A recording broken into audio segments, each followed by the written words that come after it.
2 বছর জায়েজ কে বললো? 2 বছর পর্যন্ত শিশুর ন্যায্য হক, এটা জরুরি।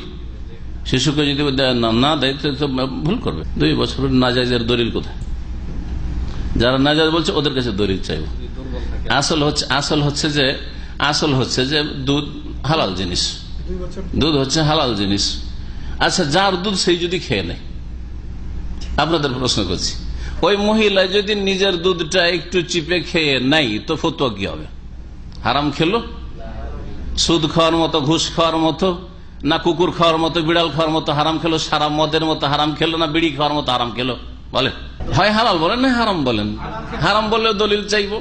হ্যাঁ, তো ওর জন্য যদি নিজের দুধ নিজে খেয়ে নেওয়া যদি কখনো খেয়ে নাই তো জায়েজ যদি হয়, আসল হচ্ছে হালাল। মুআমালাতের ক্ষেত্রে আসল হচ্ছে যে হালাল যতক্ষণ হারামের দলিল না আছে, এটা কায়দা মনে রাখেন, উসুলে ফিকহের কায়দা। মুআমালাতের ক্ষেত্রে আসল হচ্ছে যে দুনিয়ার সবকিছু হালাল যতক্ষণ প্রমাণ না করতে পারবেন হারাম।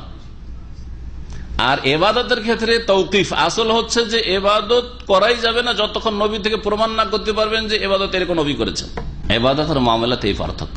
এই জন্য যেই পশু পাখিগুলি হারাম বলা হয়েছে, নবী শুধু বলেছেন যে এইরকম যদি হয়, হ্যাঁ হিংস্র পশু হয়, তাহলে এইগুলি হারাম, বাকি সব হালাল, বাকি সব হালাল করেছেন। হ্যাঁ, হুয়া তহুরু মা হুয়াল হিল্লু মাইতাতুহু, সমুদ্রের পানি পাক আর ওখানকার মৃত হালাল, হালাল বলেছেন। তার আসল হচ্ছে মামলাতে মাকুলাত মশরুবাত আসল হচ্ছে হালাল যতক্ষণ পর্যন্ত প্রমাণ না করতে পারবে হারাম।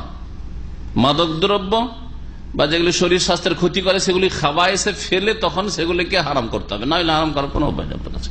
যতক্ষণ আপনি খাবায়েসের মধ্যে না ফেলতে পারছেন ততক্ষণ হারাম না। দুধটা কি নোংরা খাবায়েস?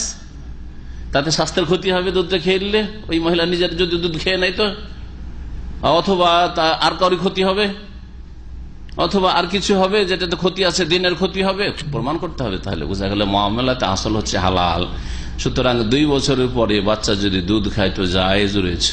হ্যাঁ, যতদিন খাওয়াইতে পারে, কোনো বাধা নিষেধ নেই। আমার কাছে এমন কোন দলিল জানা নেই বাধা নিষেধের। যে বলবে তাকে বলবেন যে কতদিন পর স্টপ করবে। স্বামীর বসে মাঝে ডাক্তার যদি বলে তো ঠিক আছে, শরীয়তে নেই, কোরআন হাদিসে নেই। ডাক্তার যদি বলে যে স্বামীর মুখে গেলে বাচ্চা মারা যায়, ডাক্তার বলবে না, এরকম ডাক্তারই নেই, মেডিকেল সায়েন্স।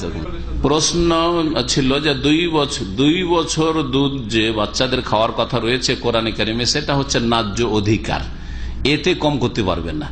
স্বামী স্ত্রীতে যদি তালাক হয়ে যায়, ঝগড়া বাঁধে, স্বামী বলছে আমার ছেলে আমি কেড়ে নিয়ে যাবো, খেতে দেবো না, অথচ বাচ্চা এখন 1 বছরের, তাহলে এইখানে মায়ের অধিকার রয়েছে বাচ্চা তার কাছ থেকে কেড়ে নেওয়ার।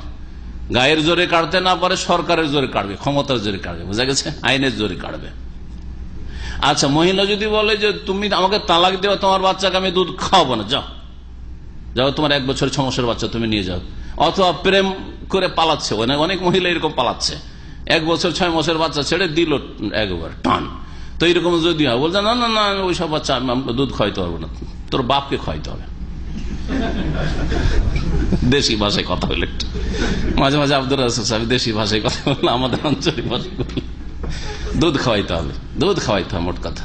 জি, এগুলো হচ্ছে যখন খুসুমাত, যখন বিবাদ দেখা দিবে, তখন বিবাদের নিষ্পত্তির জন্য 2 বছর বাধ্য করা যাবে। 2 বছর স্বামীকে বাধ্য করা যাবে তুই বাচ্চা দিয়ে যা, 2 বছর মহিলাকে বাধ্য করা যাবে তুই দুধ খাওয়া, বোঝা গেছে। 2 বছর আর বাধ্য করতে পারে, 2 বছর পরে কাউকে বাধ্য করতে পারে।